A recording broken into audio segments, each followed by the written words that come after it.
लड़की एक वीरान टापू पर फंसी हुई थी और 10 दिनों से भूखी थी। बड़ी मुश्किल से उसे एक समुद्री घोंघा मिला, लेकिन जैसे ही उसने उसे तोड़ा, अंदर का मांस पूरी तरह रेत से भरा था।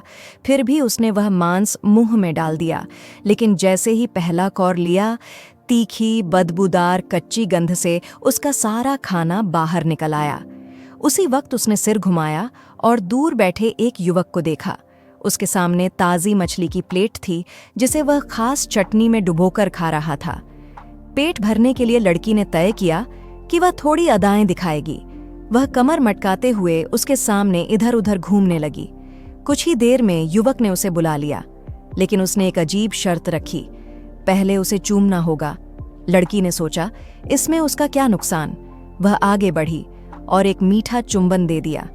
इसके बाद युवक ने बड़ी बड़ी मछलियों के टुकड़े खाना शुरू कर दिए और उस दिन से दोनों एक दूसरे का सहारा बन गए। युवक अपनी मछली पकड़ने की कला से हर बार ढेर सारी मछलियां लाता, लड़की भी उसका हाथ बटाती। दोनों ने मिलकर एक छोटी सी झोपड़ी भी बना ली, जो हवा और बारिश से बचाती थी। धीरे धीरे लड़की युवक की ओर खींचने लगी, यहाँ तक कि सोते समय भी दोनों अनजाने में एक दूसरे से सटकर लेट जाते। लेकिन कुछ समय बाद एक हादसा हो गया। एक दिन युवक की नज़र समुद्र किनारे एक बेहोश आदमी पर पड़ी। वह उसे बचाकर झोपड़ी लाया। लड़की ने जैसे ही उस आदमी को देखा, वह पागलों की तरह उसके पास भागी। उनके व्यवहार से युवक समझ गया, वे पति पत्नी हैं। युवक का मन टूट गया। दूसरी ओर उस आदमी जैक को भी शक हुआ कि उसकी गैर मौजूदगी में उसकी पत्नी जेनिफर और मनुएल के बीच कुछ हुआ होगा। जैक के पास लाइटर था, उसने आग जलाई। तीनों खुश हुए कि अब उन्हें कच्चा मांस नहीं खाना पड़ेगा, लेकिन जैक ने मनुएल को चेतावनी दी कि वह उसकी पत्नी से दूर रहे।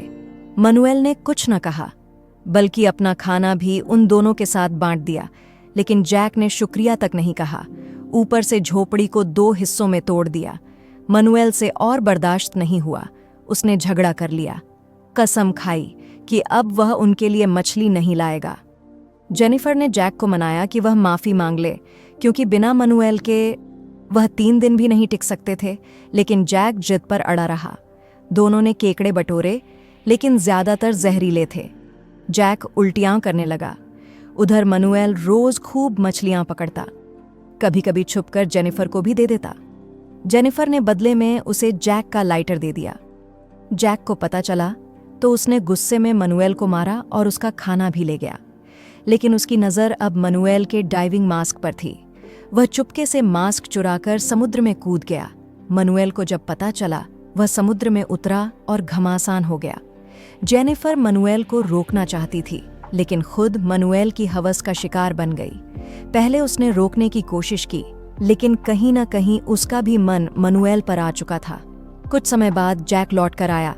जेनिफर और मनुएल दोनों सामान्य दिखे, लेकिन जैक सब समझ गया। उसने पत्नी को पकड़ा और गुस्से में मनुएल के पास फेंक दिया। दिल में ठान चुका था वह मनुएल को खतरनाक सजा देगा। भूख से बेहाल जैक ने अपना काम चलाऊ डाइविंग मास्क बनाया, टूटी बोतल, प्लास्टिक और चमड़े की पट्टी से। फिर समुद्र में उतरा और एक बड़ी मछली पकड़ने निकला। तभी उसने एक डूबी हुई नाव देखी और बड़ी मुश्किल से उसे किनारे तक ले आया। नाव टूटी थी, लेकिन उसने मरम्मत कर दी। नाव सच में चलने लायक बन गई। अब मनुएल डर गया। अगर जैक समुद्र पार कर गया तो वह उसे छोड़ेगा नहीं। जैक मछली पकड़ने गया तो मनुएल और जेनिफर ने नाव चुराई और भाग निकले। जैक पहुंचा, पर देर हो चुकी थी। वह टापू पर हमेशा के लिए फंस चुका था। फिर भी वह मुस्कुराया, क्योंकि नाव असल में ठीक ही नहीं थी, वह डूबने वाली थी। मनुएल और जेनिफर ने समुद्र में छलांग लगाई और किसी तरह वापस टापू पहुंचे। तभी जैक ने हमला किया।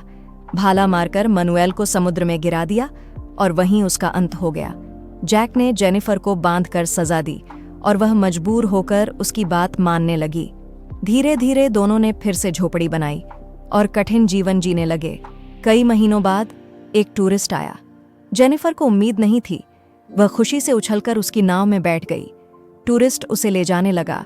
उसी समय जैक समुद्र से निकलकर आया और जेनिफर को आवाज लगाई, लेकिन उसने पीछे मुड़कर नहीं देखा। वह जैक का लाइटर भी अपने साथ ले गई। और जैक? वह अकेला, हमेशा के लिए उस टापू पर फंस गया। आखिर जेनिफर ने अपने पति को क्यों